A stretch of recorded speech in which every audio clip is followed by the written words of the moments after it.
Aujourd'hui, je ne sais où est le vrai et où est le faux. Mais j'en entends quand même des échos lointains. On va parler d'Umberto avec Thomas. Eh ben non.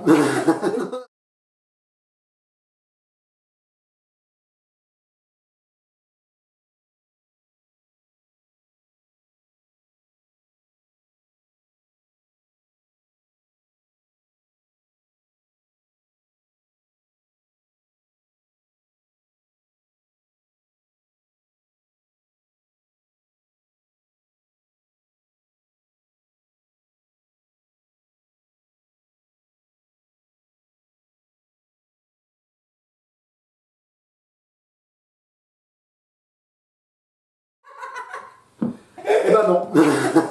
Après ce truc. Allez, c'est Oui, parti. alors le jeu de mots avec un écho, oui, c'était déjà arrivé. Hein. Oui, c'est arrivé. Et Colali aussi. Ouais, aussi, ouais. Un peu moins dans les versions originales en italien parce que. Mais c'est une belle muse quand même, Eco. Oui. Et une belle oui. histoire. Ouais. Et il le sait. Et en plus, Oui. il a un texte sur son nom. Umberto Eco, alors toi, t'es un grand fan d'Umberto Eco. Ouais. Encore plus que moi. Je crois bien. Oui, En tout mais cas, là, je me sens moins dans la légitimité.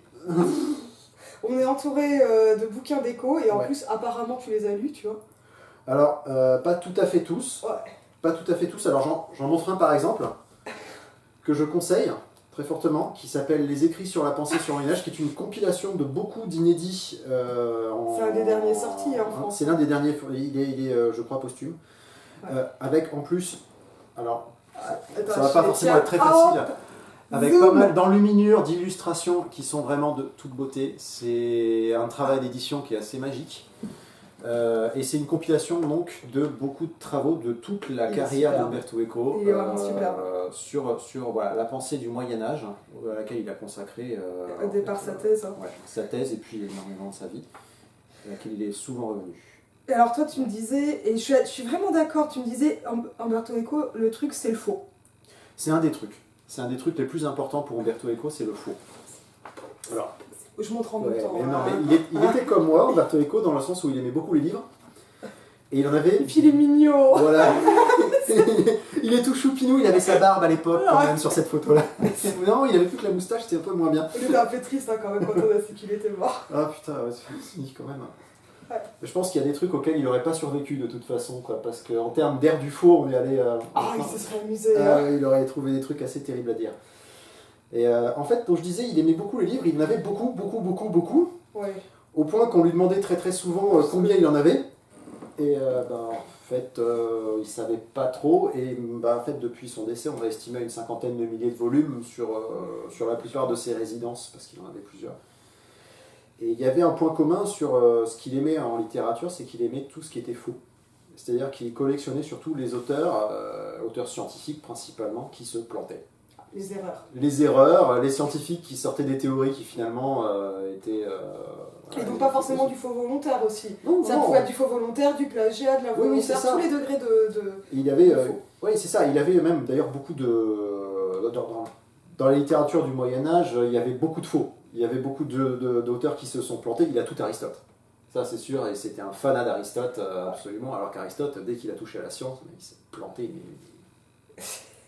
Mais monumentalement. Mais la physique d'Aristote, enfin voilà, quoi, le gars, il fait bon, on lui demande la taille de la Terre. Il réfléchit. Bon, allez, 40 000 stades. Voilà. Mais ça sort d'où ça? Je sais pas. Ça sonne bien, voilà. Et donc il aimait tous ceux qui se sont plantés en fait. Il aimait aussi donc. Et c'est marrant de voir à quel point il a réussi à partir des erreurs des autres. Mais bon, ça c'était pour le plaisir de la boutade. Oui. Enfin, c'est une belle carrière. Non. C'est une double carrière en plus, Eco. De l'université au roman. C'est ça, mais alors en fait il y a un truc, c'est bête parce que c'est un truc que je comptais garder pour la fin. Ah merde. Mais il y a une unité dans le travail d'Umberto Eco entre justement ce qui est universitaire et ce qui est roman et ce qui est autre chose, parce qu'il a aussi écrit, il était journaliste en quelque sorte aussi, il écrivait des billets d'humeur. Et je suis pas la seule, je le sais. Voilà. Comment voyager avec un saumon qui est tellement drôle. Qui est la suite de Pastiche et Postiche que je sors ici, qui est hyper drôle aussi et qui entre autres cite des articles de la Cacopédie, qui est une encyclopédie du savoir négatif. Alors désolé, je sors du cadre. Ça va bien pour Eco de sortir du cadre. Oui, ouais, très bien. Et qui est une encyclopédie donc, du savoir négatif avec des copains. Il a commencé à écrire, qui n'a jamais terminé, parce qu'il y en a un parmi ses potes qui est mort. Et... J'en lirai peut-être un. Ah bah oui, pourquoi pas, oui, non, mais ils sont tous extraordinaires, il y a des trucs fabuleux là-dedans. C'est à mourir de rire, c'est d'une érudition incroyable, vraiment je le conseille. Et de quoi parlais-je? Ben, l'unité dans Ah l'œuvre oui, déco, l'unité. depuis en fait, sa thèse, Etc.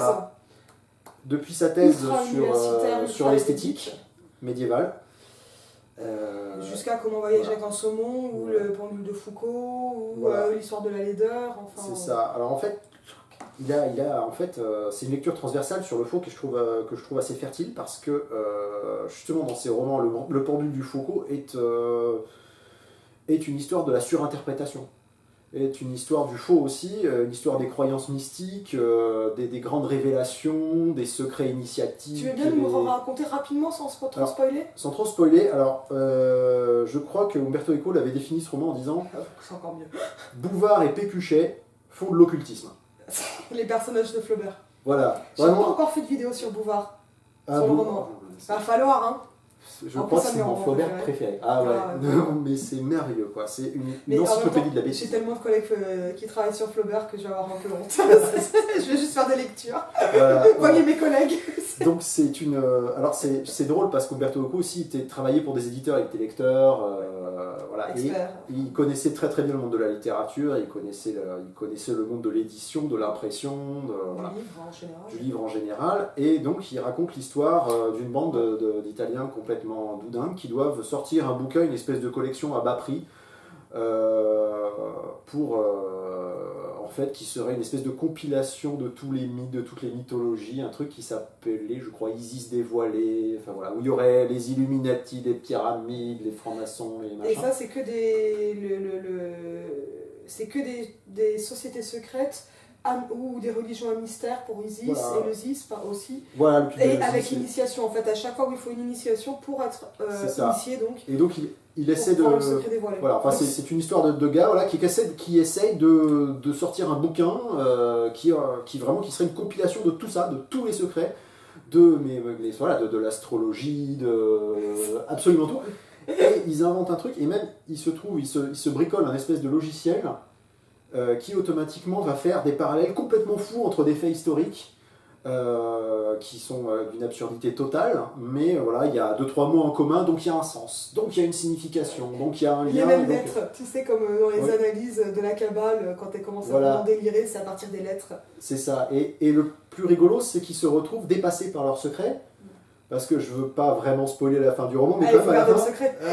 à la fin, quand même, la réalité s'impose à eux de façon assez violente. Voilà. Et c'est un roman qui s'ouvre sur une scène merveilleuse, je crois, au Conservatoire des Arts et Métiers, si je me Ça rappelle doit te bien. pas.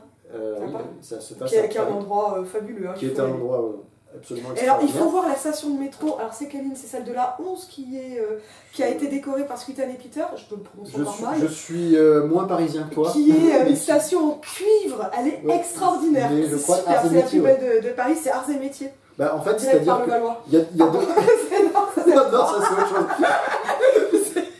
C'est Non, ça, c'est la 3 et la 11, Arts et Métiers. C'est les- sur la 11. Et c'est les super. stations il faut le prendre. de Tromé, de toute façon, il y a deux modèles, comme Les moches toutes et- les autres, et celle-là. Voilà. Et peut-être pas les Royal Musée du Louvre, il y a des trucs. Ah, un peu- Louvre, elle est Il y a jolie. des Sorbonne, il y a des petites statues comme ça. signatures. Et c'est à Duroc qui a le penseur. C'est à Varennes. À Varennes. C'est à Varennes qui a les deux Rodin. Il y a le Balzac et des copies du Balzac et du penseur de Rodin. Je sais plus, Parce que c'est la juste 13 au-dessus. ou la 6, moi j'étais à Sur la Montparnasse. 13, c'est alors. la mienne. Ouais. Je sais. Voilà, Umberto Eco aimait beaucoup Paris. Il en a beaucoup parlé. Il a situé beaucoup de ses écrits sur Paris.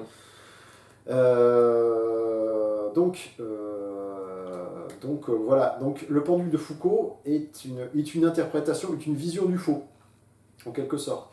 L'île du jour d'avant, que je n'ai pas ici, qui est un roman baroque. Je sais pas du tout. Tu sais, moi, j'ai pas du tout lu les romans de.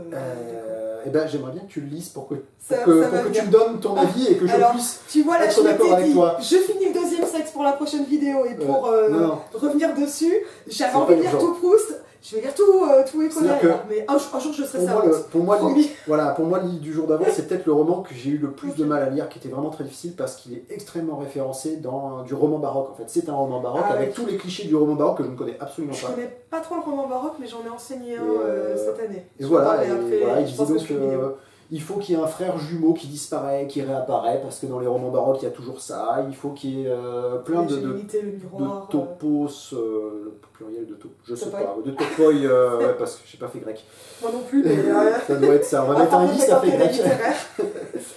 Il y a plein de topoi littéraires qui viennent du roman baroque que je ne connais pas. Et en plus, chaque chapitre porte le nom d'un roman qu'il a trouvé de Dieu sait où.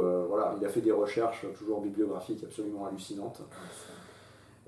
Et Bodolino, qui est vraiment, je pense, mon roman préféré. Qui est... Ah, peut-être, ouais. Vraiment, il est fabuleux. Et c'est l'histoire d'un menteur absolu qui se présente en disant « Attention, je suis le plus gros menteur de l'univers. » Et qui raconte son histoire. Voilà, le paragraphe du Crétois qui dit tous les Crétois sont des menteurs. Et c'est fabuleux, ça s'ouvre sur le sac de Constantinople et ça raconte voilà, que ce gars, qui est donc le menteur extraordinaire, prétend être allé sur les terres du prêtre Jean, ramener le Saint Graal, enfin des trucs complètement invraisemblables, quoi. Tout se serait passé, et on a tellement envie d'y croire. Et c'est le menteur qui ment parce qu'il essaie de... Enfin, c'est un personnage extraordinaire, Bodolino. Il sauve des situations parce qu'il invente des mensonges auxquels personne ne croit, mais tout le monde veut tellement de croire. Alors on va dire, allez, on va dire que c'est bon, ça passe. Et ça passe. Et ça passe à chaque fois. C'est miraculeux. Mais c'est fou parce que le mensonge, et c'est la littérature en soi, en fait, aussi, qui intéresse avec le faux. Mais pas seulement la littérature. Et pas seulement la fiction, un truc un peu plus large, mais c'est qu'on a envie d'y croire, quoi. Et ça, je crois que c'est cette question-là qui le taraudait finalement. Pourquoi on a envie d'y croire comme ça? C'est ça, oui, il y a cette question. En fait, c'est la question de Bodolino. C'est vraiment le centre de ce roman-là. C'est quand on veut croire à un menteur, hein, parce que là, ce mensonge nous arrange, quoi. Ce mensonge nous arrange tellement. Et s'il y a un parallèle à faire avec en fait, cette ère de fake news dans laquelle on vit, où en fait, on préfère finalement un mensonge qui nous arrange à une vérité qui nous dérange. C'est de plus en plus facile d'accepter ce genre de mensonge, enfin, du moins pour une certaine partie de la population. Et disons que c'est d'autant plus faux qu'on a plus de moyens de vérifier. Oui, c'est ça. Donc le faux a changé de statut parce qu'on peut vérifier le faux et le vrai. Et en même temps, on est en ère postmoderne où on sait aussi que des choses sont vraies en même temps et peuvent se contredire, et que l'idée de vérité une et absolue, elle est quand même discutée, parce que bon, moi je crois profondément en une vérité scientifique, mais elle est morcelée, quoi, et pas seulement rêvée, elle est aussi construite. C'est ça, c'est-à-dire que, alors je ne sais plus d'où vient l'idée qu'il n'y a pas de fait mais que des interprétations. De la socio, notamment, et de la philo des sciences, et puis j'ai dû lire ça dans Kant et l'ornithorynque, qui est pas vraiment un roman d'Umberto Eco, mais que je conseille aussi. Et par contre c'est assez pointu, ça, c'est assez dur. Je suis pas lu non plus. Je te prêterai. Je l'ai lu et puis je n'ai rien compris. C'était vraiment très difficile. Non, mais les ornithorynques sont des animaux compliqués, tu sais. Ouais. Et il se trouve que c'est drôle. Alors, je sais pas si tu as dû quand même lire Le Nom de la Rose. Et non, j'ai lu que des écrits universitaires. Mais j'ai vu le film, mais je sais que ça n'a rien à voir. Là, je connais l'histoire. C'est une très très belle adaptation quand même. C'est une adaptation qui est fidèle en restant un très bon film qui s'adapte d'un très bon roman. Mais c'est un très bon film. Je connais l'histoire du Nom de la Rose, mais c'est vrai que. Alors que je l'ai conseillé, tu te rends compte? Oui, mais c'est vraiment un très chouette roman. Si vous ne l'avez pas lu, faites-le. C'est clair. Il n'y a pas trop de latin. Franchement, on peut ne pas lire le latin couramment. Ça fait pas de mal après. Non, ça fait pas de mal. Et puis, bon, c'est des moines, quoi. Il faut s'attendre à ce que ça parle un petit peu latin, quoi. C'est sympa. Il n'y a pas trop de grec. Il n'y a presque pas d'hébreu. C'est quand même une façon de vendre le livre qui est super. Non, et il y a un moment, donc c'est une histoire de bibliothèque, quoi. Le Nom de la Rose, bibliothèque, Umberto Eco a passé sa vie dans les bibliothèques, et son narrateur, Alzo de Melk, qui est un novice, au bout d'un moment rentre dans la bibliothèque de tous les interdits. Les enfers, ce qu'on appelle les enfers en bibliothèque. Voilà, c'est-à-dire que déjà, la bibliothèque en soi, dans l'abbaye où se passe l'histoire, est une bibliothèque interdite. C'est-à-dire qu'on peut emprunter des livres, on peut demander au bibliothécaire, bonjour, est-ce que vous avez je sais pas, ça ou ça, l'hétéronomachia polyphilie. Et il dira oui, ou il dira non, ou il dira peut-être, mais celui-ci n'est pas visible. Et c'est le bibliothécaire qui est le gardien des clés. Et Tso, la nuit, s'introduit dans la bibliothèque, et il ouvre tous ces livres merveilleux, et il se rend compte qu'ils se contredisent. Même s'ils sont d'auteurs tout à fait respectables. Et il prend conscience du fait que les livres, même s'ils disent tous la vérité, ils ne disent pas la même. Et qu'en plus, les livres se parlent entre eux. Et c'est la deuxième grande révélation, c'est qu'on peut avoir un livre dans sa bibliothèque qu'on n'a jamais ouvert, et puis finalement, on a lu tellement d'autres bouquins qui en parlent, On a l'impression de l'avoir lu. qu'on a l'impression de l'avoir lu. Ça aussi, Pierre Bayard fait des trucs dessus. Ouais.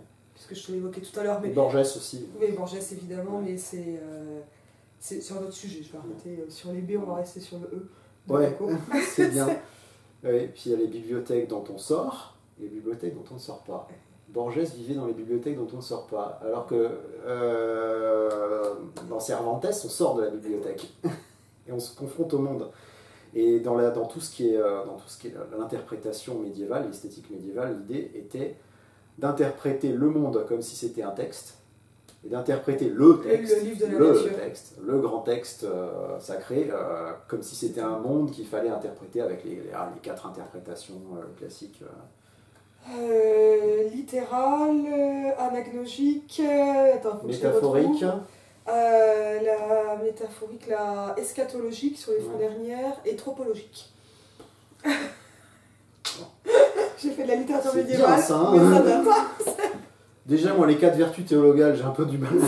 Non, c'est les 4 vertus cardinales. Ouais, mais moi, les vertus, tu sais, je suis pas au courant. Ça ne me concerne pas. Voilà. Donc, tant qu'on est justement sur le... Alors, ce qui est très rigolo, c'est que donc, on a pris le thé il y a quelques minutes, et tu m'as sorti quand même la photo de la couverture de la Somme théologique. Voilà, qui est un truc, voilà. Ça doit ressembler à peu près à ça, x 4 ou 5, voilà, en volume. C'est saint Thomas d'Aquin, et c'est la somme de tous les points de théologie, de rhétorique, de raisonnement, toutes les questions qu'on peut se poser sur le monde, sur la nature de Dieu, la nature de l'homme, etc. Et c'est absolument toute sa vie de travail, et c'est un truc... pour résoudre les contradictions du monde. Voilà, Et du texte. Je crois que c'est inachevé, je ne sais même pas, c'est un truc absolument gigantesque. Et il se trouve qu'Umberto Eco a trouvé dans ce texte, qui est tellement grand que de toute façon, quand on cherche quelque chose, on trouve toujours, il a trouvé une question assez rigolote. Parce que, bien sûr, saint Thomas d'Aquin, il aimait bien se poser des questions du genre, si on met Superman et Batman dans le Thunderdome de Mad Max, qui c'est qui gagne? Et il se pose la question, qu'est-ce qui est le plus fort? Est-ce que c'est le pouvoir du roi? Est-ce que c'est la force de l'alcool?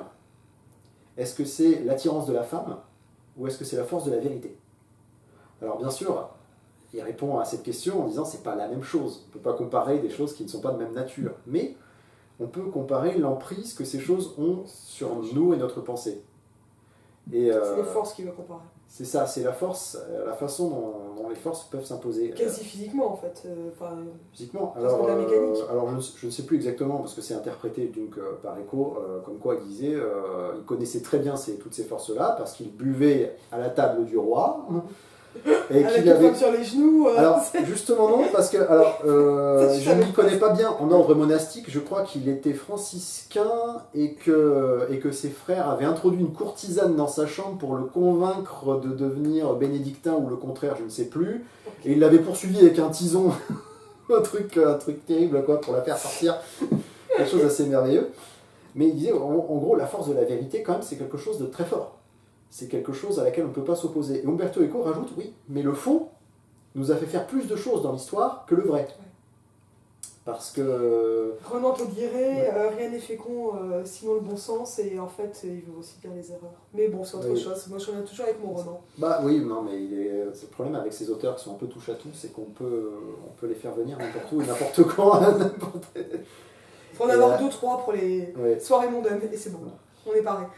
Et donc, le faux, parce qu'en fait, l'idée, c'est que tout ce qu'on a fait pour les religions, on a fait beaucoup de choses quand même, surtout en Europe d'ailleurs, pour les religions. Alors, en admettant qu'il y en a une qui est vraie, Même si on admet que voilà qu'il existe un Dieu, celui voilà des protestants réformistes, de la deuxième réformation, machin, que c'est cette interprétation qui est la bonne, c'est-à-dire que toutes les autres sont fausses. Et que donc faire des sacrifices au dieu serpent, si c'est une bonne idée, ça veut dire qu'aller en pèlerinage à la Mecque, ce n'est pas une bonne. Voilà. C'est le choix c'est la négation du reste.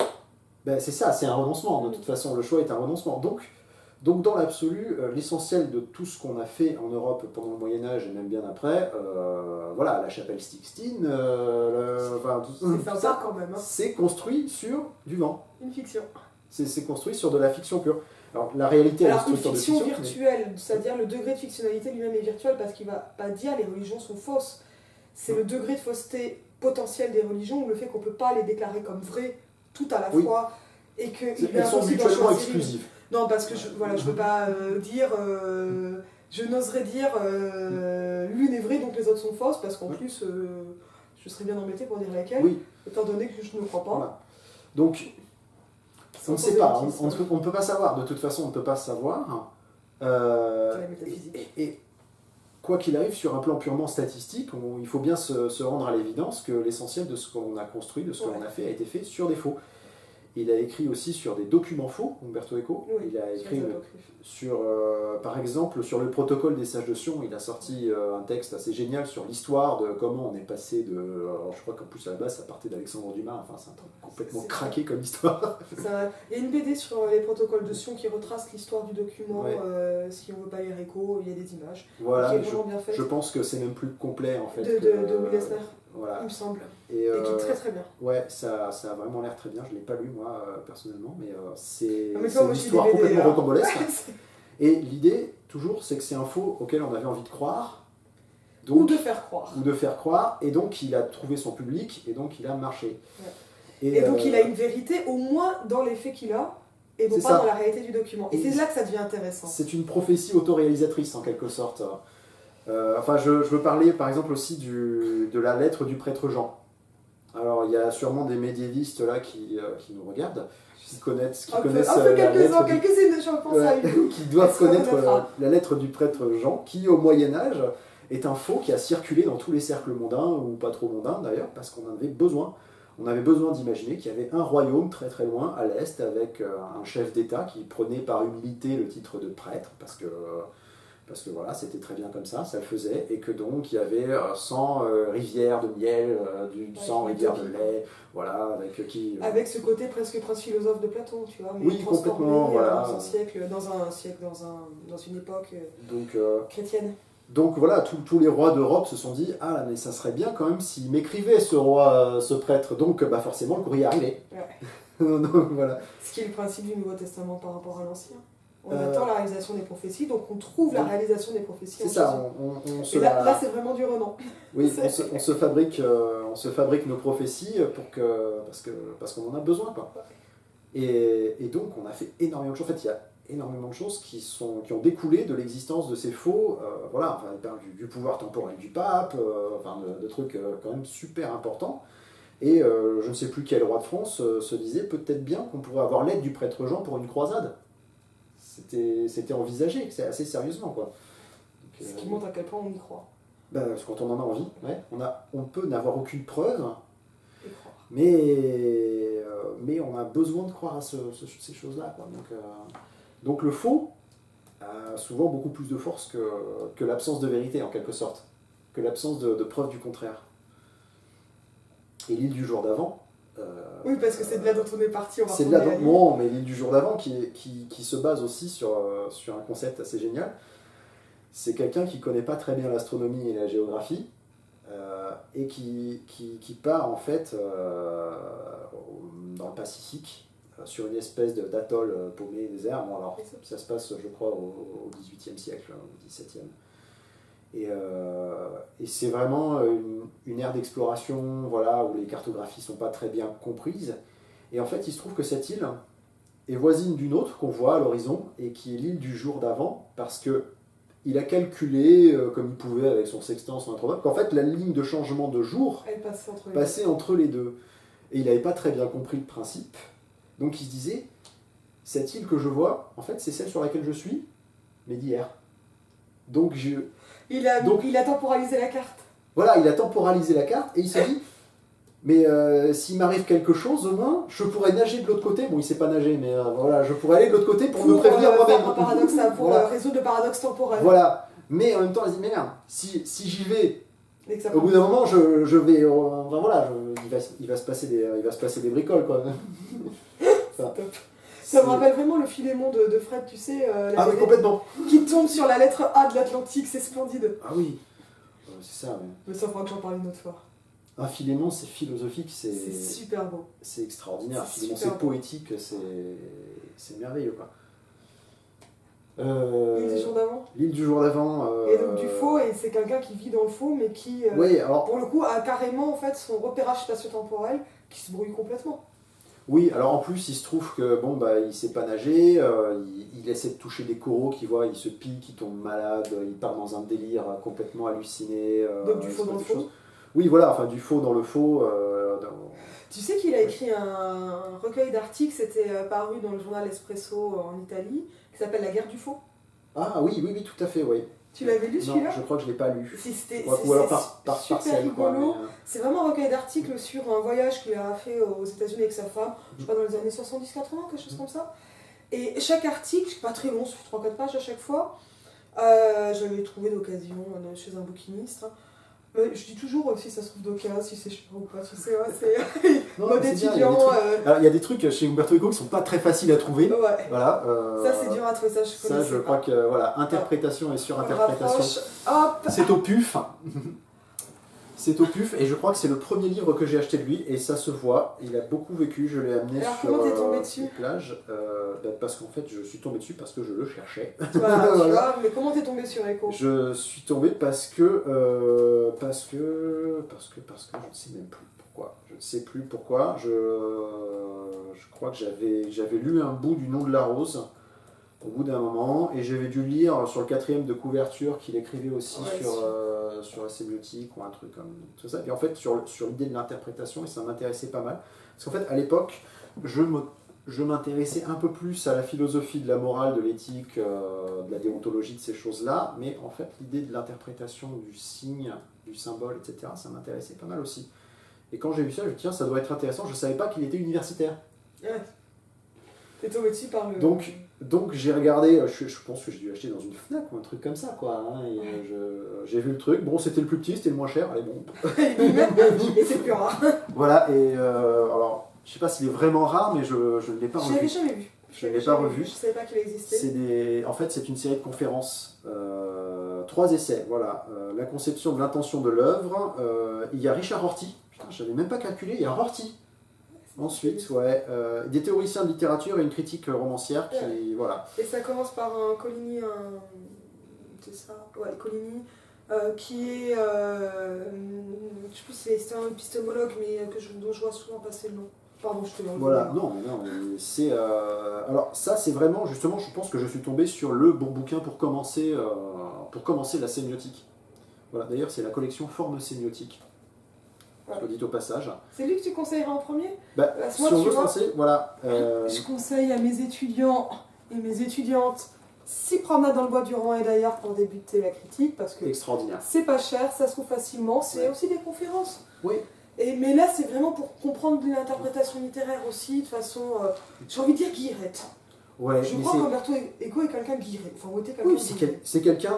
Alors, peut-être guiré, ça va pas très longtemps, mais pas très longtemps après sa mort, je crois que c'était sur Inter, il y avait 2000 ans d'histoire, ou les d'histoire, je ne sais plus très bien, sur Umberto Eco, qui était une très chouette émission qu'on doit encore pouvoir trouver en podcast. Et il le présentait comme quelqu'un de rond de corps et d'esprit. Ouais, et c'était vraiment une espèce de plénitude un peu rabelaisienne, un peu. Et les 6 promenades, ça fait longtemps que je ne l'ai pas lu, les 6 promenades, mais c'est vraiment un livre qui est agréable à lire. Umberto Eco était aussi, il travaillait beaucoup sur le... Voilà, ou pour voir à quoi ça ressemble les styles littéraires, si on veut savoir si on en fait ou pas, ou si... tout sera pas aussi agréable à lire, mais si vraiment déjà là ça plaît pas, c'est pas la peine de venir. D'ailleurs, ben voilà, ça venait de là. Alors, je vais juste vous dire un peu les chapitres. Aussi, des fois. Voilà, les chapitres, le titre des chapitres des 6... si je les trouve alors, il se permet quelque chose que je ne permets pas à mes étudiants et mes étudiantes, il est métaphorique. Mais il explique ensuite les métaphores, et ça, on pourra en mentionner Alors, d'autres. est-ce qu'il n'y a pas de Mais table lui, des il n'est pas sur le matières, fond non du tout, en fait, les 6 promenades. Non, parce qu'en fait, ça parle de critique, d'interprétation, Ouais. voilà. C'est plutôt appliquer l'interprétation, finalement, Voilà, entrer dans alors, le bois. Entrer dans le bois, où bon, il parle un peu d'Italo Calvino, de voilà, la lecture et la compréhension. C'est une introduction qui est très accessible, mais par exemple qui pose... voilà, pose un peu de il y a des sémiotique, petits, il y a des petits schémas, bon, si je peux montrer d'un peu plus près, peut-être pas. Il parle par exemple des problèmes de Nerval et du narrateur. De qui est le narrateur, qui est l'auteur, qui est... voilà, ce sont des questions qui reviennent assez souvent. Et, Si vous avez la flemme, venez dans mes voilà. cours. voilà. Et c'est bien les livres aussi.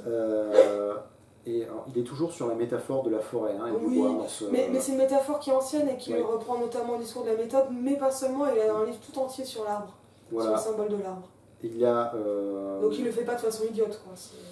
Voilà par exemple le chapitre 5, l'étrange cas de la rue Servandoni, dont Ah, on il est parlait, rigolo aussi. qui est extraordinaire. Qui, lui, pour le coup, est sur le faux. Ah, il est complètement sur le Ah, faux, mais le faux involontaire dans le roman. Ce qui est quand même quelque chose de... Voilà, l'idée du narrateur qui s'est... Enfin, de l'auteur qui s'est planté en essayant de... En l'occurrence, c'est Alexandre Dumas, qui, dans ses 3 mousquetaires, fait passer un de ses mousquetaires à Aramis, je crois, dans une rue qui, à l'époque, en fait, à Paris, n'était pas encore creusée, n'existait pas. La rue Servandoni. Et ce qui, malheureusement... Alors, je profite au passage pour dire que, si vous avez peur, il y a des dessins. Voilà. Il y a des dessins, il y a des explications, c'est très bien documenté. Et l'idée, voilà, c'est d'essayer de comprendre par où a bien pu passer Aramis. Parce que, voilà, comment il a fait... Voilà, comment il a fait pour louper l'incendie terrible qui s'est passé ce soir-là, alors que... Oui, parce qu'en plus, il y avait un pourtant, incendie, voilà. normalement. Parce que la rue n'est pas creusée, Non. mais au coin de la rue, dans les journaux de l'époque, il y avait un incendie qu'il n'a donc pas vu. Voilà, Parce que donc, Dumas s'est pas documenté à ce point-là. voilà, donc alors en fait on a trouvé donc aujourd'hui on a réfléchi à une solution. Il se trouve qu'à côté de chez moi à Bordeaux il y a une rue Servandoni. Donc peut-être que En fait, au prix d'un petit détour, Il est passé par Bordeaux. il est passé par Bordeaux à Aramis. Voilà.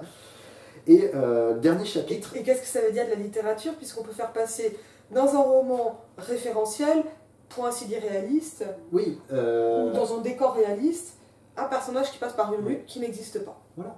Autre question intéressante soulevée par Eco aussi,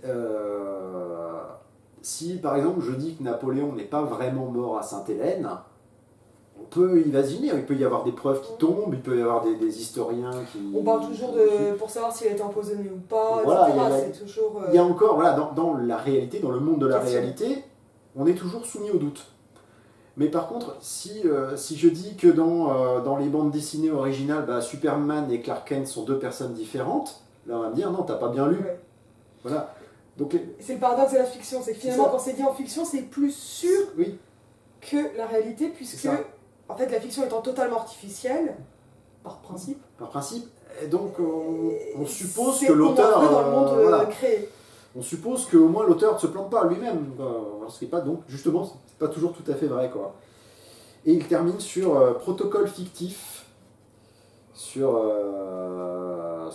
l'histoire des protocoles des sages de Sion. Et c'est extraordinaire. Ça cite Hamlet, je ne sais même pas pourquoi, le Rocky Horror Picture Show. Parce qu'il faut toujours citer parce le que Rocky Horror Picture Show. David Lynch, James Joyce, parce que James Joyce, c'est extraordinaire, James Joyce. Et sur le faux aussi, parce que souvent on se plante en lisant Joyce, parce qu'on ne comprend pas toujours. C'est fabuleux. Donc ouais, les 6 promenades C'est dans le rigolo roman qu'ils disent du... fabuleux. Puisque fabuleux, c'est la Oui, fabula. c'est ça, c'est Actor et Fabula. Alors ça, c'est un truc aussi à lire. C'est pas tout en latin, hein, Non, c'est juste le titre. c'est juste le titre. Alors, Tu l'as là, Actor et Fabula? non, je ne l'ai pas. Alors, par contre... Ah, mais tiens, j'avais oublié que je l'avais en poche, lui. Alors, pour ce qui est Enfin, par on a contre... des piles, des piles. Voilà, on a des piles. Un truc assez... peut-être un tout petit peu plus Oh, il est bien, recherché. celui-là aussi, ouais. Un peu, on va pas rechercher, mais plus sérieux, quoi. Pas plus sérieux, je cherche, plus confirmé. Non, mais parce qu'il y a des stades, après ça dépend vers où on veut aller, mais si on veut aller vers la littérature, c'est quand même Voilà. très bien. Le 2, la littérature en notre recueil. Allez hop, je m'approche. Voilà. Ouah, les abdos. Tac. Gainage. Ah, mais je fais du pilate alors, tu vois. Voilà. Quelques fonctions de la littérature, le style du manifeste, Baume de Valois, Wilde, Voilà. Entre Amancha et Babel, le symbole, le style, les sémaphores sous la pluie, enfin je lis La force du faux. Comment j'écris? Oui. Ça, je l'ai lu, et ça, c'est des trucs que je lisais en début de thèse, celui-là notamment. Ah, ça, c'est Ah, magique. Et c'est super. C'est magique. Donc, Les Brumes de Valois, c'est. Alors, si vous lisez qu'un seul chapitre, mais si vous voulez vous consacrer à Nerval. Ça, c'est top pour le Les métro Brumes parce de qu'on Valois. en lit un sur un trajet, puis hop, Ouais. on descend et on en lit un sur un autre. Alors, il y en a certains où on Il y est en a qui tenté sont de un petit peu plus dur que d'autres. Oui, mais on n'est pas obligé de tout lire Voilà. aussi. Et c'est vrai que c'est un peu un patchwork de Borges et mon angoisse de l'influence. C'est-à-dire que voilà, est-ce que j'ai écrit ça, je sais que c'est une référence à telle source, mais est-ce que lui-même n'est peut-être pas une référence à quelqu'un d'autre, ou est-ce que je suis pas en train de court-circuiter quelqu'un, ou bien j'ai lu un truc il y a 20 ans, peut-être pas. Est-ce que c'est moi qui l'ai inventé ou pas? Je sais plus. Ouais. Voilà, et ça, il en parle beaucoup de ce genre il en de parle choses. beaucoup. Et bon alors. Et même, tu vois, dans un truc comme que je t'évoquais tout à l'heure, comment écrire sa thèse, qui est plus comment écrire son mémoire de master, on va le conseiller à certains amis. Il a un passage là-dessus sur un livre qu'il a complètement reconstitué. Il a fallu qu'il reprenne ses fiches, et donc il dit pourquoi il faut faire une bonne fiche. Ouais. Et il a repris le bouquin pour se rendre compte qu'en fait c'était son idée et pas le livre. C'est ça. Ou Parce que Pellegrin, mentalement, et ça c'est des trucs. sur, Une fois j'avais rêvé de citations de Renan que j'ai cru avoir inventées, et en fait je les ai retrouvées. D'accord. Mais j'ai vraiment cru être mal en me disant mais j'ai inventé cette citation, Renan parle de Rabelais. Bon, en fait ça existe, il y aura un article. D'accord. Mais où pendant 6 mois que nous ne retrouvons pas ces citations, parce que Oui. très rare, j'ai cru les avoir inventées en les rêvant. D'accord. Ah, et lui il a fait l'inverse, il en a été sûr, il a même cité, et en fait c'était Oui. une invention. Il a Une aussi idée. ce qui lui est arrivé, alors si au moins vous avez lu Le Nom de la Rose, vous vous souvenez peut-être de la description qui est faite du livre interdit, le interdit parmi les interdits, et en fait il croyait l'avoir inventé de toutes pièces, Umberto Eco, sauf que en fait en bon bibliophile, il avait, plusieurs dizaines d'années avant peut-être, en fait réalisé une fiche pour un des bouquins qu'il avait acheté chez un bouquiniste ou un marchand de livres ancien. Puis bien sûr, il se fait des petites fiches pour sa bibliothèque personnelle en disant voilà, les nervures sont brisées, les replats sont flingués, la couverture est tachée parce que machin, etc. Et en fait, cette description, mot pour mot, s'est retrouvée dans son roman, Ouais. alors qu'il avait complètement oublié l'avoir écrit lui-même. C'est Voilà. Et alors donc, dans de la littérature, il y a un chapitre absolument fantastique qui s'appelle Les Brumes de Valois, qui parle de Sylvie, donc qui est une nouvelle roman de Nerval, qui étudie absolument tout dans cette nouvelle, les différentes fonctions qu'on peut donner à l'imparfait par exemple, les déplacements des personnages, le fait qu'en fait on est dans les brumes de Valois, c'est-à-dire qu'on ne sait pas vraiment, des fois il y a des scènes, on ne sait pas où ça se passe. Voilà. L'idée c'est que je veux pas spoiler complètement la fin, mais c'est quand même que dans Nerval a su complètement exploiter l'ambiguïté de la langue en fait. Et que ça commence, je crois que c'est Sylvie qui commence, je paraissais en grand habit soupirant ou quelque chose comme ça, et en fait on ne sait pas si c'est la forme littérative de l'imparfait ou pas. Et ça, je trouve ça extraordinaire. Donc il a plusieurs fois travaillé sur Sylvie, il l'a traduit en italien, parce que c'était un sacré travail. Je ne l'ai pas ici d'ailleurs. Si vous vous intéressez à la traduction d'ailleurs, il a écrit un bouquin extraordinaire sur la traduction. Ouais, et alors, tu vois, je l'ai pas encore lu. Et il est fantastique. Il est très accessible. Et il parle de beaucoup d'exemples très très concrets. C'est une introduction au monde de la traduction qui est fabuleuse, vraiment, qui est extra. Et toujours cette idée du texte, du texte, de l'idée, de l'histoire, qu'est-ce qui est, qu'est-ce qui n'est pas, c'est quoi ces transformations du document, c'est quoi l'histoire du document. Traduction est une interprétation. Voire une trahison, comme on le dit en italien. Traducteur est un traître. Voilà, moi je ne le dirai pas parce que je ne sais pas parler italien.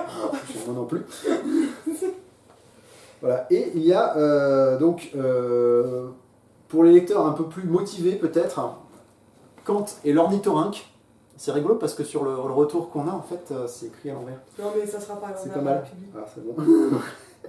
Je ne l'ai jamais dit, maintenant ils le savent. Oui, voilà. Et donc, tout ce qui se passe ici se passe à l'envers. Voilà, il y a des et chapitres, après je me remets à l'endroit. chapitre par exemple, l'archipel des types cognitifs, stéréotypes et prototypes, signes physionomiques pour individus, voilà. Ça, c'est vraiment de la sémiotique. Là, C'est de la sémiotique, l'esprit divin comme email, voilà. Il a le génie des titres et de l'idée qui fait Muncha. Moctezuma et les chevaux. Alors, ça, c'est un exemple extraordinaire. Parce que, justement, bon, alors le grand titre, c'est type cognitif et contenu nucléaire. Voilà, ça. C'est de la sémiotique. Oui, voilà.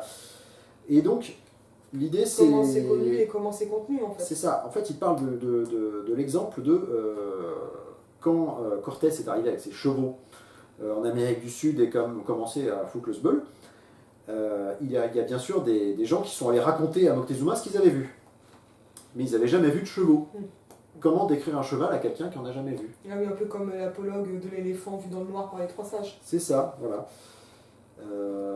Il tire la métaphore, enfin c'est pas vraiment une métaphore, mais il poursuit son exemple pendant tout le chapitre. Résultat, en fait, c'est rendu assez lisible, alors qu'en fait, c'est quand même un ouvrage assez ardu. Et j'ai quand même réussi à le boucler. Même si j'ai pas forcément tout compris. Ouais. Parce que toi, tu n'as pas de formation ni littéraire ni philosophique.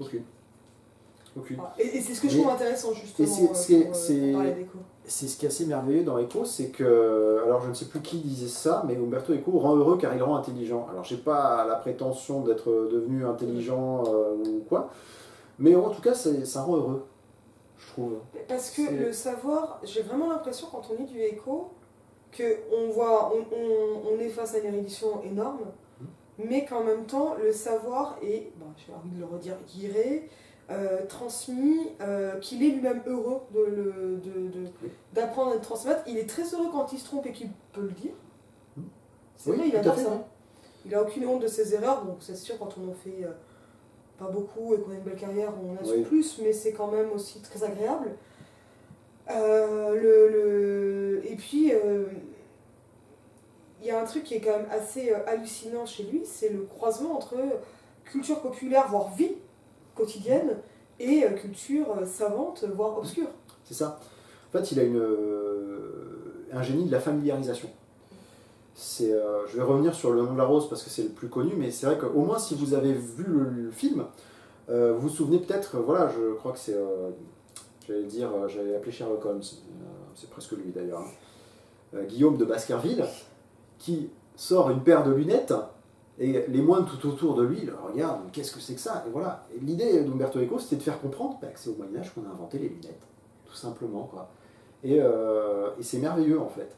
C'est merveilleux, c'est quelque chose de rendu très accessible. Alors par contre, par exemple, dans l'île du jour d'avant, il y a des métaphores, enfin il y a des références qui peuvent passer à l'as. C'est-à-dire qu'au bout d'un moment, il y a un personnage, ça se voit que je ne l'ai pas ouvert depuis un moment celui-là.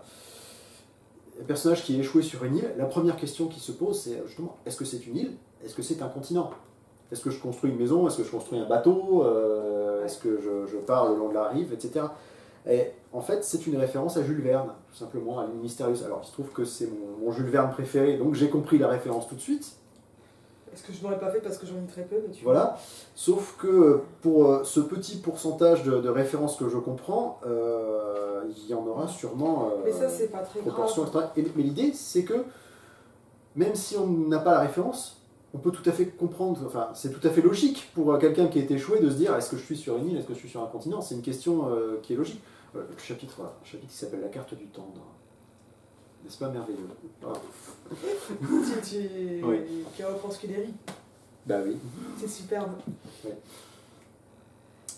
Et le faux, parce que là, en fait, tu vois, là sur ta gauche, tu as tout un ensemble d'histoires, donc la beauté, la laideur. Oui, alors c'est un peu. Alors, c'est peut-être un peu moins à rapprocher de. Ouais, qui est un peu différent, qui est en fait plutôt. C'est un autre aspect. De l'encyclopédie, ça. Voilà, alors ça, c'est une publication récente qui a été faite sous la direction d'Umberto Eco, dont il n'est pas auteur directement, mais je trouve que c'est un... Ça lui va bien la liste. Voilà, ça lui va bien, il a fait beaucoup de listes, il aimait beaucoup les listes et les hypotyposes. Je laisse à ma voisine de droite le soin de vous expliquer ce qu'est une hypotypose. C'est quand... attends, que je me rappelle. C'est quand c'est tellement vivant qu'on a l'impression de l'avoir sous les yeux. Voilà. Ah, C'est ça. Ama. Ça veut Oh, mon dire, petit Gradus. voilà, en grec, ça veut dire qui Ça, on dirait du franquin. mettre devant. Et c'est Oui. Odilon Redon. Eh bien non, Jean-Ignace Isidore Gérard dit Granville. Et c'est Granville, ouais. Voilà, C'est les illustration. Granville, ça c'est des deux premières moitiés 19e. Voilà, et donc, J'aurais dû le savoir, mais c'est fou comme on dirait du franquin. oui, c'est un personnage qui aurait pu Le être inventé Granville. par Franquin. Et il en a. Alors je connais mal Granville. Hop, Voilà, on va le montrer juste ouais, pour le parce que plaisir. c'est Du magnifique. télescopage. Voilà. Tac, Granville. Donc on est sur les amours des deux bêtes. Ah ouais, c'est dans ce pour Balzac. On est. Ah mais non, tu vois, 68. Donc je me trompe quand je dis première moitié, c'est la deuxième, mais il en a quand même fait pas mal au tournant, il me semble. Je vais me faire étrier par mes collègues. Je crois que, en termes de bêtises là, que j'ai pu y raconter, comme dirait mon caviste préféré, je suis étonné par ma propre fumisterie.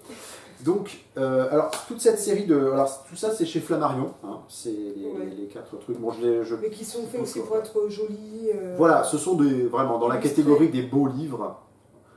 Enfin, dans les beaux quand livres, même il y a l'histoire de la laideur aussi. Donc, est-ce que- Oui, mais voilà. ça, c'est tout le Et paradoxe. c'est Qui pas avait eu un un gros qui est un succès, beau hein, livre. l'histoire de la rudeur. Ben ouais, mais en même temps, je trouve que c'est tout à fait justifié. Donc, Vertige de la liste, donc avec, par exemple, souvenez-vous, je crois que c'était le chapitre des couillons dans Rabelais.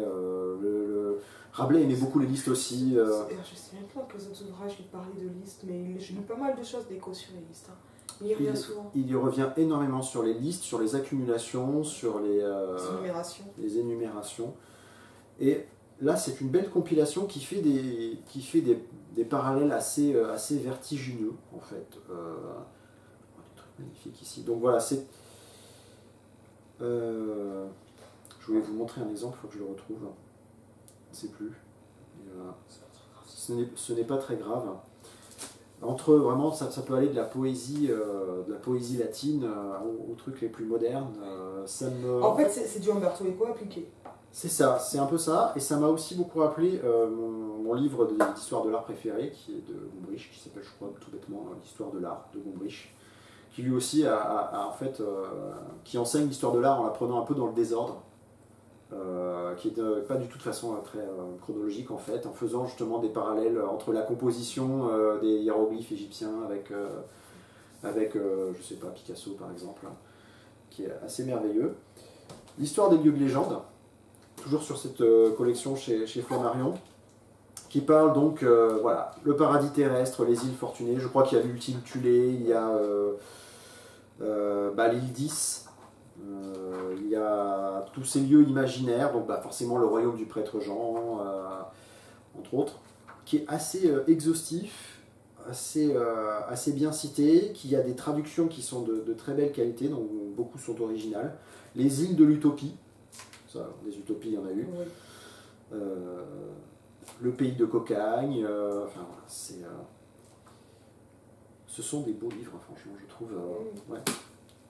Très beau. Ce sont très beaux. Et Umberto Eco aimait les livres pour ce qu'il y a décrit dedans, mais également pour leur objet. Il aimait beaucoup les livres anciens, les enluminures.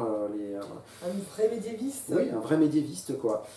Et puis, ces 2 volumes, l'histoire de la beauté, voilà, que vous pouvez trouver très facilement. L'histoire de la laideur, tu vois, c'est également. super parce qu'en plus, regarde, hop, tu lui mets un peu Hop de ma tête. là, voilà. Je suis vraiment désolé. Non, mais je trouve ça Je ne suis super. pas habitué. J'ai trouvé ça top. Toi, Voilà. tu mets mes cranaques à la place de la tête, c'est super. Voilà. Donc, l'histoire de la beauté avec donc des citations de tous les philosophes qui ont écrit sur la beauté, c'est-à-dire de absolument tout le monde. Ouais. Voilà. Et un côté historique, donc, qui va de la beauté grecque, l'esthétique, le tokalon de Platon, Socrate, je ne sais plus, voilà, les statues grecques, les kouros, les corail, les laocoon et autres, et qui va, je crois, jusqu'à la beauté de la machine, beauté des médias. Tiens, bah voilà, on en parlait. Beauté de Marilyn. Voilà, bon, on va pas la montrer parce qu'elle va se faire Ah flaguer. non. Elle va se faire flaguer. Le carré noir et carré rouge de Malevich, beauté de la consommation. La fontaine Mais pour de Trévi interroger avec- ce qu'est la beauté par Voilà.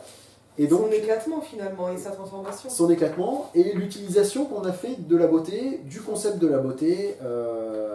Mais ça c'est rejoint le faux parce que le beau était le reflet du vrai et la réalisation du vrai, Oui. considéré longtemps. Voyage, oui. Et encore aujourd'hui, Ce qui était finalement. le plus beau était le plus vrai. Ouais. Toujours, oui. Et ce qui était le plus ancien était le plus pur, et donc le plus beau et le plus vrai. Et c'est toujours une croyance qui reste ancrée. Oui, parce qu'en fait... C'est quand on dit on lui donnerait le bon Dieu sans confession, oui. ou qu'on s'énerve contre les personnages de garces dans les comédies américaines, passe absolu, et on les trouve toujours un peu laides, parce que finalement trop stéréotypés dans leur beauté, et parce qu'on sait que ce sont des garces. Oui, et puis les réalisateurs jouent avec bien ça. Sûr. Et à la fin des Liaisons dangereuses, à la fin des Liaisons dangereuses, quand Madame de Merteuil, son âme se dévoile sur sa face, puisqu'elle est atteinte de la vérole. Oui. Et donc on voit enfin son âme sur sa face. Oui. T'as une phrase extraordinaire de la Clos. Oui. C'est toujours ce truc qui ou dans les films de Bollywood, ou dans ou dans le portrait de Dorian Gray, ça marche sur plein de trucs. Ça marche sur plein de trucs. Et donc, alors après avoir sorti l'histoire de la beauté, après l'avoir vendu et bien vendu, et ça a très bien marché parce que c'est un très chouette bouquin sur l'histoire de la philosophie en fait, qui part vraiment de la philosophie antique, voire même pré-antique. Il a sorti, on lui a conseillé presque par blague de faire l'histoire de la laideur. Et au début, il n'y a pas trop C'est pas juste l'absence de beauté, la laideur, c'est autre chose. Voilà, le beau n'a qu'un type, le laid en a mille. Victor Hugo, voilà. Qui s'y connaissait. Il s'y connaissait en beauté et en laideur. Et il se trouve que, à mon sens, l'histoire de la laideur est un livre beaucoup plus intéressant. Je pense aussi. Ouais, beaucoup plus intéressant parce que pour le coup, là, des sources, il y en a beaucoup moins. Elles sont moins axées sur la philosophie. Voilà, on en parlait. Tu sais que ça nous a servi. Le portrait de Dorian Gray. Oui, puis à côté, c'est le Cyclope de Redon qui m'avait servi d'affiche pour un atelier métamorphose. Voilà, livre présentable de Richard Matheson. C'est pas Odile Redon. Celui-là. Celui-là C'est le Cyclope de Redon. C'est le Cyclope de Redon, d'accord. Celui de la page de droite, moi je parlais. T'as celui de la page de gauche. Tu parles de lui? Oui. Oui, mais non. Non, c'est pas ça. Ah non, ça c'est la citation. Ouais. Je suis désolé, bon oui, ça ressemble pas beaucoup. Là. Voilà, Odile Redon, le Cyclope. Alors, je sais parce que je l'ai tapé pour faire la fiche, tu sais, avec les crédits. Alors, donc je suis sûre de moi sur celui-là. Cette peinture d'Odilon Redon, qui était un artiste bordelais, se retrouve au Rijksmuseum. Énormément de Redon à Bordeaux, ils les sortent pas toujours, mais il faut quand même venir les voir. C'est ça. Aux Beaux-Arts. Donc dans l'histoire de la laideur, on a les rois qui se faisaient représenter pas très beaux. On a donc le double portrait d'une âme organte par les peintres italiens. On a un petit peu de tout. On a Macbeth. Voilà. La laideur dans le monde classique. La méduse. Un silène. On a la laideur de la mort, de la passion, du martyr, des pénitents. La laideur de l'enfer. On a absolument tout Bruegel, tout Bosch. La laideur de la femme entre antiquité et baroque, il y a des choses... Et puis c'est bien, ça finit par rejoindre Beauvoir. Voilà quoi, il y a des trucs... il y a des... Non, celle-là on peut pas la montrer. Nous sommes sur les internets. On a Archimboldo, on a le maniérisme. Pourquoi? Mais ça c'est une encyclopédie de... Tu vois que je me suis posée... Une fois, je suis dans une bouquinerie, puis la bouquiniste qu'on connaissait un peu, on venait souvent, a sorti cette phrase, et je sais même plus tellement le contexte, qui était moi je n'aime pas les tableaux laids, le monde est si laid, il faut rajouter de la beauté. Et je me suis dit, mais déjà on part du principe que le monde est laid, c'est discutable, oui. Ça dépend comment on le regarde. Je vais pas vous dire que c'est un petit cocagne. Si personne ne le regarde, il ne peut pas être beau ni laid de toute façon. Puis j'étais là, mais en fait, on fait bien des tableaux laids, pourquoi on les fait? Donc c'est ça en fait la question d'écho sur pourquoi parler de la laideur, pourquoi représenter la laideur. Pourquoi alors? Qu'est-ce qu'on représente quand on représente quels ont été les usages? Alors c'est vrai que au Moyen-Âge, le rôle de l'art était quand même un rôle d'édification. En fait, ça se rapprochait de l'artisanat dans un sens. C'est-à-dire qu'on peignait pour une église, on peignait pour... Tu sais, il y avait un compte, je crois que c'était un Tumblr, je sais pas si ça existe encore, qui répertoriait les enfants laids des tableaux de la Renaissance. Et c'était vraiment affreux, quoi. C'est merveilleux, ça. Et en fait, je crois qu'ils ne savaient pas représenter les enfants, tu vois. Ça peut aussi être ça, qu'ils sont laids pour nous, mais qu'ils n'étaient pas pour eux. Ah, c'est ça. Et donc, tu as des espèces de Jésus enfant, mais vraiment, tu t'en veux pas, hein. Tu l'abandonnes, le moment. On remet le petit Moïse. Et puis, parce que ça peut être des enfants, en fait, qui ont des têtes d'adultes, parce que c'est le pouvoir sénex, l'enfant vieillard. Et oui, c'est justement ça, l'annonce du saint, du miracle, etc. avec la beubare. Oui, non, mais enfin, tu vois, Ouais. avec une tête ridée, etc. On va Sérieux, s'habituer quoi. ces traits-là. Oui. Les enfants sérieux. Il y a des Ouais. choses qui ne nous parlent plus du tout si on a Non. changé de code sur plein de choses. Ben oui, c'est ça, oui. Et puis, Et c'est vrai que l'esthétique permet de se rendre C'était- compte de la relativité de nos croyances. en fait, nos yeux ont changé avec le temps. Je pense que nous n'avons plus la même utilisation de... C'est Voilà. hyper social. Hein. C'est ça. Et alors, c'est drôle parce que aussi, je vais revenir sur c'est social et c'est culturel. Sur le nom de la rose. Alors, Umberto Eco était obligé de beaucoup écrire sur le nom de la rose parce que ça a été un best-seller extraordinaire qui a été traduit en plus de 200 000 langues. C'était un truc terrible, quoi. Et il s'est rendu compte qu'il y avait des métaphores, enfin des références qui voulaient être les plus visibles, les plus claires possibles, les plus facilement interprétables.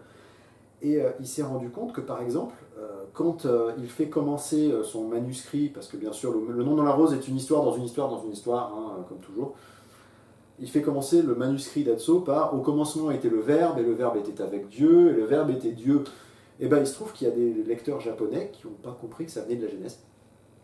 Voilà, c'est possible. Bon, après, ils ont beaucoup aimé le roman, ils ont compris le principe, ils ont compris le propos, mais tout le côté métaphore biblique et tout, ça leur a passé complètement... oui, parce qu'il faut avoir ses codes. C'est ça.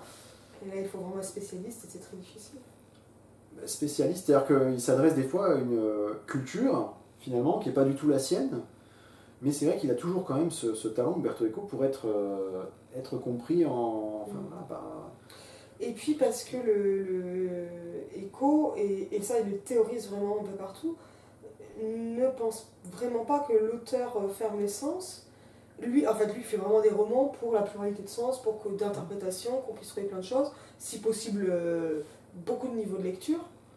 Oui. Je sais pas pourquoi je fais ce geste d'ailleurs, comme si c'était un millefeuille, tu vois, les niveaux de lecture. Oui. Mais peut-être un peu, enfin tu vois, c'est questionnant. Mais en même temps, si t'en as qu'un, toi, genre le sens littéral et pas les sens de l'écriture, etc., t'as quand même ton roman, quoi. Oui, c'est ça. C'est ça, oui. T'as quand même une histoire. On a quand même une histoire. Et en même temps, c'est l'auteur de l'œuvre ouverte. C'est ça. Et je sais pas ce que t'as pensé de l'œuvre ouverte, si tu l'as lu. Je l'ai lu il y a très longtemps. D'ailleurs, je l'ai dans un carton et je ne l'ai pas ressorti. C'est pas un livre facile, hein, l'œuvre ouverte. Là, on est vraiment quand même sur de l'essai littéraire, universitaire. Oui. Et en fait, il y a toujours quand même, dans tout ce qu'il a écrit sur sa propre littérature, Umberto Eco parle toujours en fait, des problèmes de la surinterprétation. Et il disait, je considère qu'un roman, ça doit être un ouvrage, en fait tous les romans doivent être des romans posthumes. C'est-à-dire que je ne peux pas revenir et dire, alors en fait finalement, je vais dire que Dumbledore il était gay. Bon, ceux qui auront la référence... Ouais, non, mais là tu vas me lancer un dawa, t'as pas idée. Non. C'est-à-dire que, voilà, normalement, on ne revient pas sur un roman. On ne revient pas et on ne peut pas dire « Ah non, mais non, cette interprétation-là, celle-ci, pour mon roman, je suis d'accord, celle-là, non. » C'est-à-dire l'œuvre sans l'auteur, quoi. Ouais, c'est ça. Il acte la mort de l'auteur. Ben oui, il acte, au moins, l'auteur doit se taire. Au bout d'un moment, l'auteur doit poser le point final de son roman. Et c'est intéressant aussi les auteurs qui se taisent pas, mais c'est encore un autre débat. Ça, c'est un autre problème, ouais. C'est pour ça qu'en fait, en général, même en lettres modernes, il faut mieux choisir des auteurs morts. C'est l'avantage de Renan. C'est l'avantage de Renan. Voilà. Et maintenant, c'est l'avantage d'Umberto Eco. Désolé. Mais il n'est pas mort, il ne mourra jamais, c'est comme Elvis. Il a rejoint Elvis et Marilyn. Voilà, il a rejoint... Cyrano a déjà rejoint Tupac. Non, et il parle beaucoup d'interprétation, de la crainte de l'interprétation. Et par exemple... et du délire interprétatif. Et du délire interprétatif. Le pendule de Foucault est complètement dans le délire interprétatif. Et il se trouve qu'il a trouvé des gens qui ont lu le pendule de Foucault de manière, pour le moins, qui l'ont surinterprété.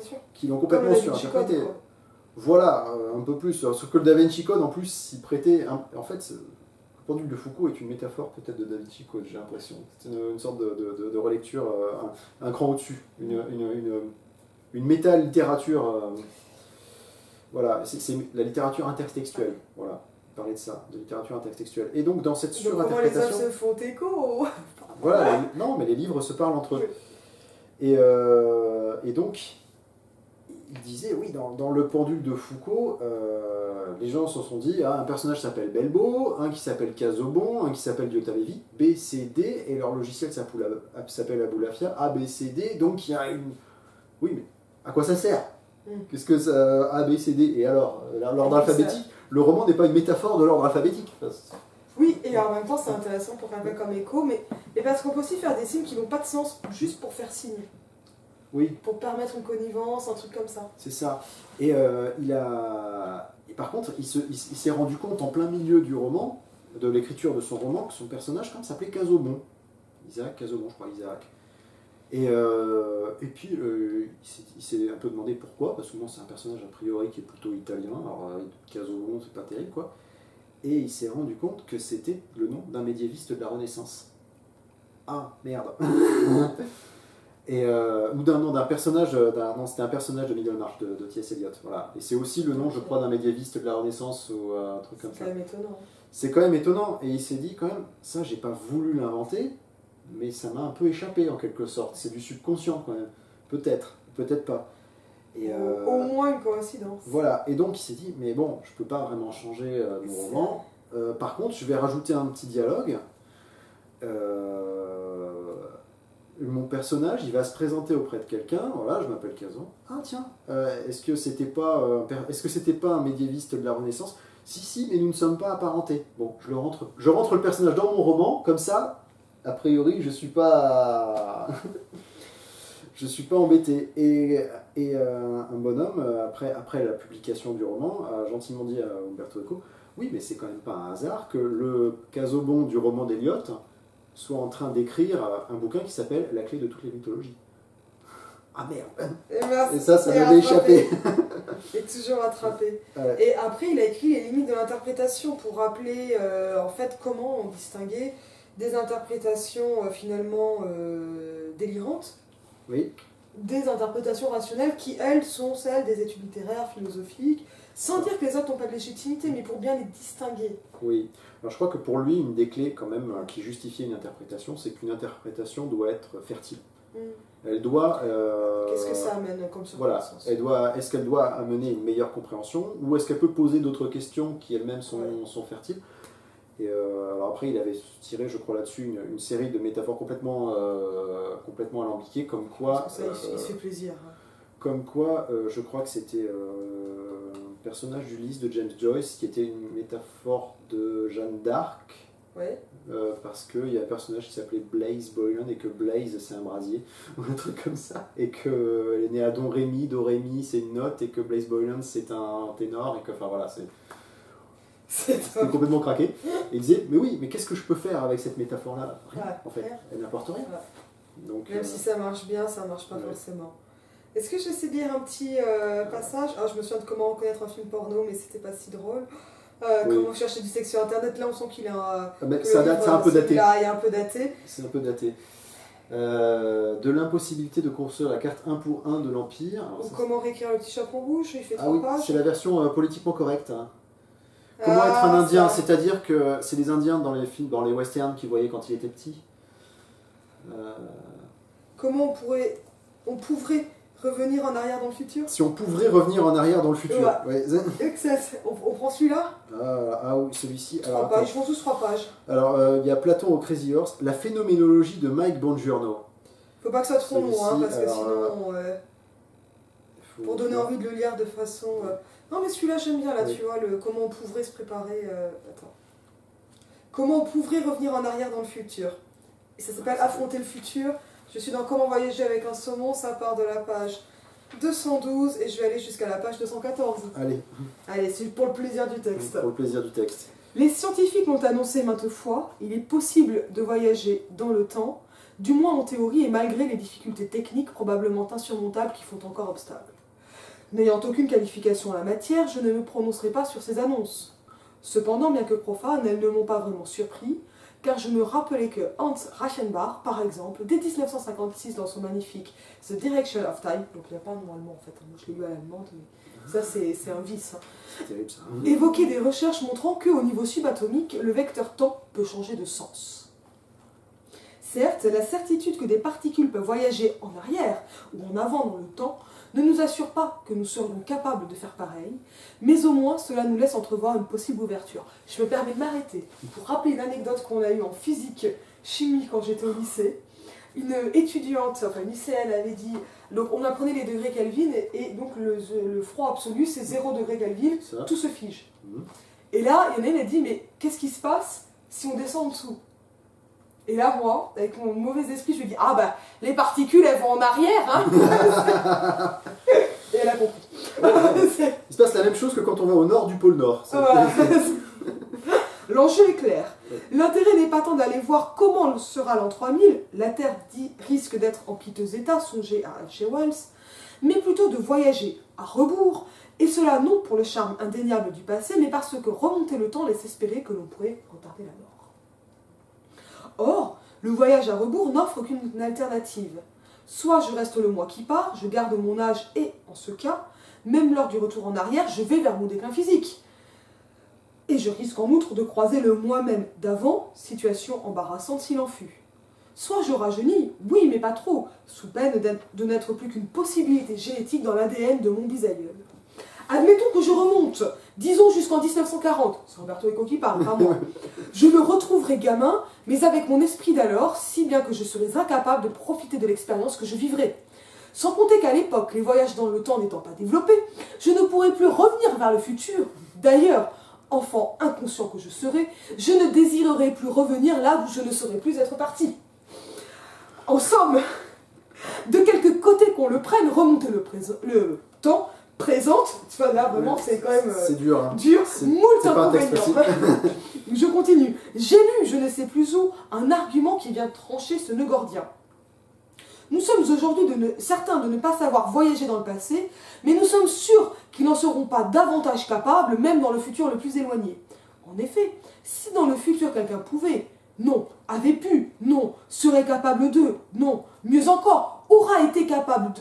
Enfin, voyez comment les temps verbaux s'embrouillent eux aussi. En somme, excusez le néologisme, mais si dans le futur, quelqu'un pourrait voyager à rebours, nous le saurions, car il serait encore là. Eh bien, des voyageurs à rebours, nous, on n'en a encore jamais vu. Évidemment, l'argument suscite plusieurs objections, dont celle-ci. En supposant que, en 20 000, quelqu'un puisse remonter le temps, mais seulement 2000 ans, eh bien, ne le sauraient, ou sauront, que les habitants de l'an 19 000, pas nous. On peut émettre une autre hypothèse, les habitants du futur savent, sauront, depuis très longtemps, voyager dans le passé, et, de fait, ils sont parmi nous depuis le Néandertal. Mais, ah oui, j'avais oublié ça, l'idée. Par décret des autorités du futur, il leur est interdit de révéler qui ils seront. Ils sont déjà parmi nous, mais nous ne le savons pas.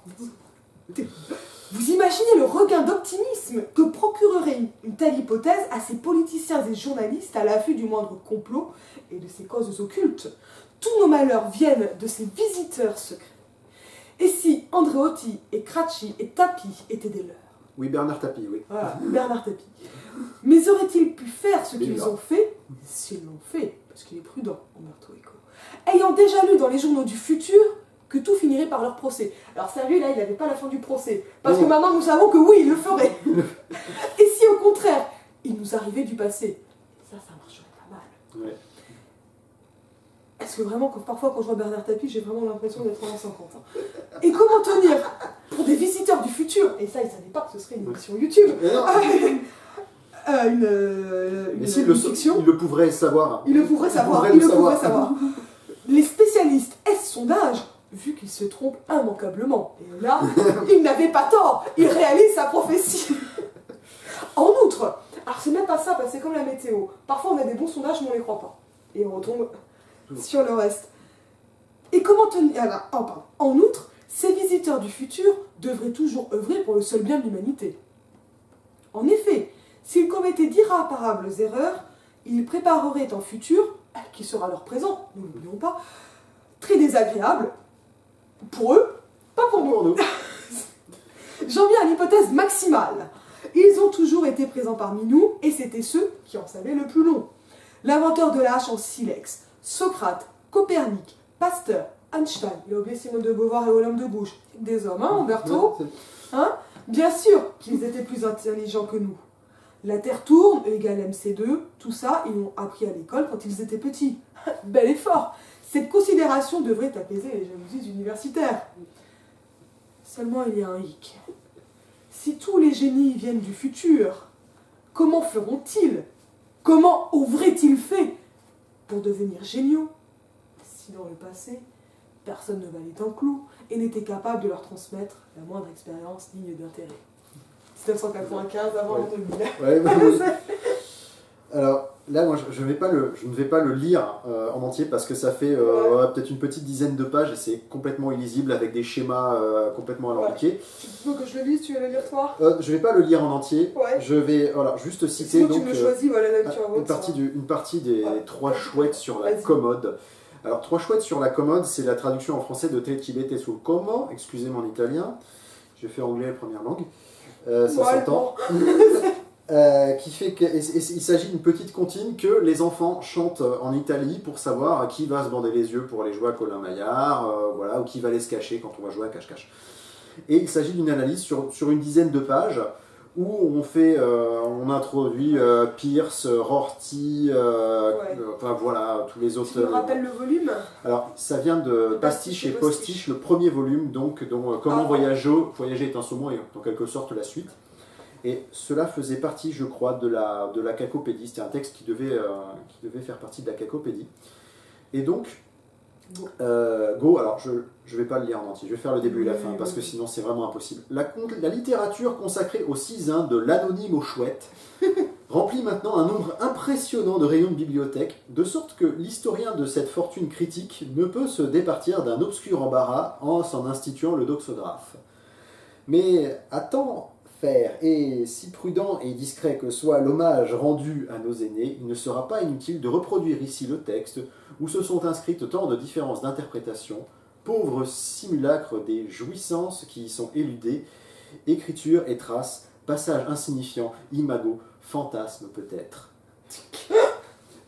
Fixons-en la texture dans la version que Sègre avec une minutie scrupuleuse, texte cité donc dans texte, contexte, co-texte et cocotexte dans la Nouvelle Critique de 1970. Avec une minutie scrupuleuse, on a établi, et de façon définitive, il n'y a pas si longtemps, en 1970, Ambaramba Chichikoko, Te Chibete sul Como, che facevano l'amore con la figlia del dottore, voilà. Donc, trois chouettes sur la commode qui faisaient l'amour avec la fille du docteur, mais la maman les appela. Il existe sur ce cisin de nombreuses versions dans d'autres langues, en particulier une adaptation en français due à l'ouvreur de littérature potentielle, qui se présente ainsi: trois chouettes qui font dodo en baisant sur la commode, une fille très à la mode. On constate la disparition de la fille du docteur, récupérée au niveau connotatif par l'allusion à une fille de mœurs non traditionnelles. Puis une version allemande anonyme, voilà. Donc je passe la suite du texte. Voilà, il y a donc la Standard Theory of the Chest of Drawers, la STCD, Lévi-Strauss, Jacobson qui sont cités. Donc la théorie des chouettes, la théorie des graphes qui intervient dans cette interprétation également.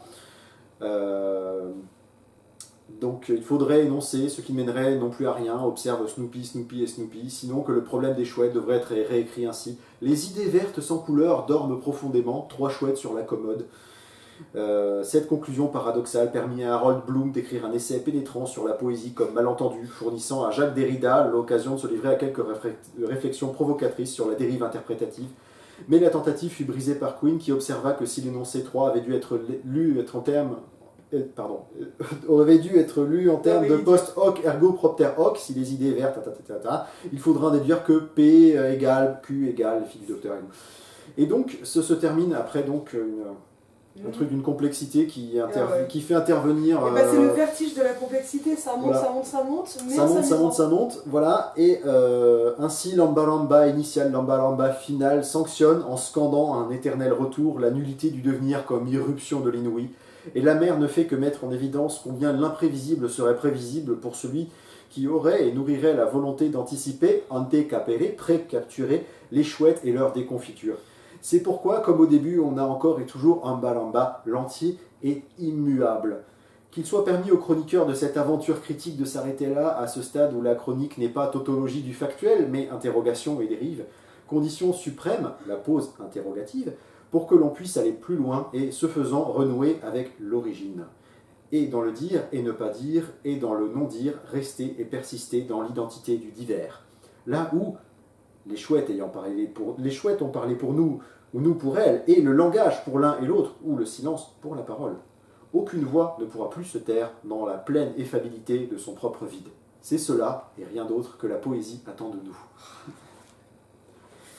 C'est tellement débile que ça devient génial que c'est...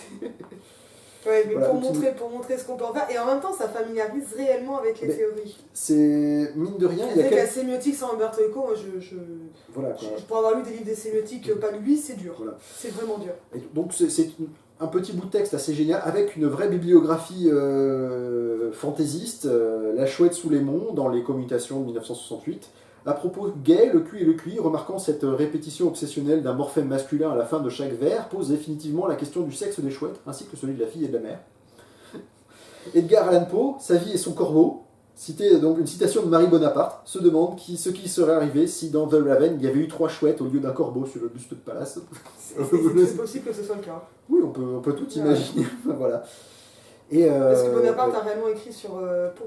Oui, tout à fait. Mais il y a toujours dans Umberto Eco quelque chose qui est lisible au premier degré, quelque chose un petit peu plus loin, et quelque chose très, très profondément.